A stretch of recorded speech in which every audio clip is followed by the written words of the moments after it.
Amanda, let's reset today's tough question because I want to get Caleb's take, and it has to do with the noon kickoff. That stunning to me that it was a noon kickoff or 11 Central Time at LSU. I thought that would be a 3:30 game or a night game, but the TV peeps didn't go in that direction. No. And so today's tough question: how do you feel about the LSU versus Tennessee noon kickoff time? And there's four options. This is disrespected, not surprised, I wish it was later, and I love it when early. And right now, love it when early is dominating. So I am with the love it win early people if you're a Tennessee fan, and I can't say that enough. I mean, 1,000 times over, I'm with love it win early, mainly because I think if you're playing LSU in Death Valley, you want to play them at 11 in the morning. You don't want to play them at 7 at night. no, you And don't.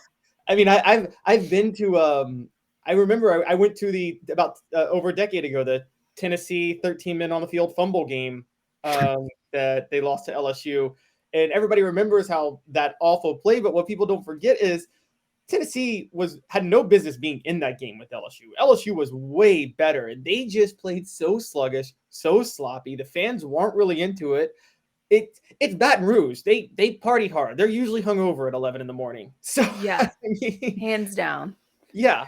So I think that I mean you compare what happened in 2010 versus what happened in 2000 when Tennessee was the far superior team and Nick Saban gets his breakout win against Tennessee with Rohan Davies' first start and the fans were rowdy as heck. I think that this is, and particularly because I know Tennessee fans want to say that they've been tested with the road game. Anybody who watched that Pitt game, that was a neutral site game almost. I think Tennessee fans may have gotten up to 50% of that stadium filled. So this was going to be their first true road test. You don't want to be in Death Valley at night.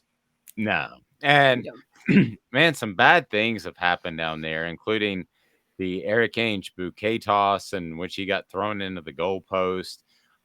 You mentioned having, I think they had 14 defensive tackles on the field at the same time.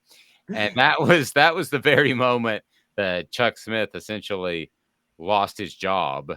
And I mean, in all sincerity, after that, it was up to Lance Thompson, the linebackers coach, to handle the substitutions for the linebackers and the defensive linemen because poor Chuck didn't know who to send in and who not to. I mean, you talk Dave about Les Miles from being fired the next day, but yeah. I mean, you talk about one of the all-time dumbest hires. I mean, this is not Chuck Smith's fault, but Chuck Smith is a technician that's taught how he teaches defensive ends how to rush the passer. That doesn't mean that he's a great defensive line coach. He just happened to be buddies with Derek Dooley. That was one of the most bizarre hires that made me wonder really early in the Dooley regime if he was insane. Besides Yeah. Derek Dooley, Yes. Yes. besides that hire. Yeah.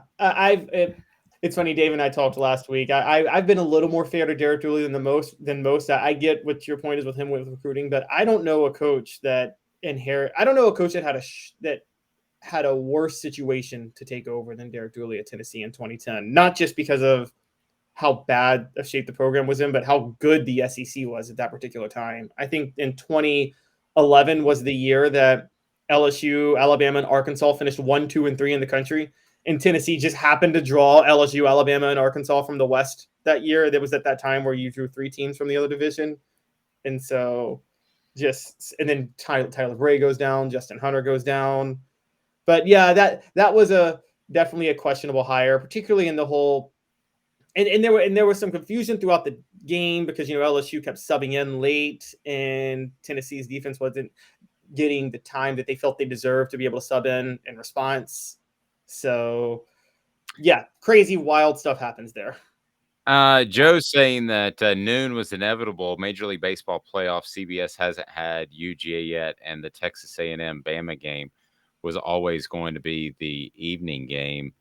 I mean, I guess, but I would like to know why my computer is making so much noise. I don't know if you guys could hear that. Could you guys hear that? St. Patrick's Day, apparently. Yes. But yeah, don't go to ESPN.com. So yeah, I think you find a way to fit that game into some other place. 3:30. I mean, like, for the people who would say they're feeling disrespected, I think this is disrespect to LSU more than it is Tennessee. I think that if they put it on the noon game, I mean, Tennessee's the top 10 team right now. LSU is the unranked one.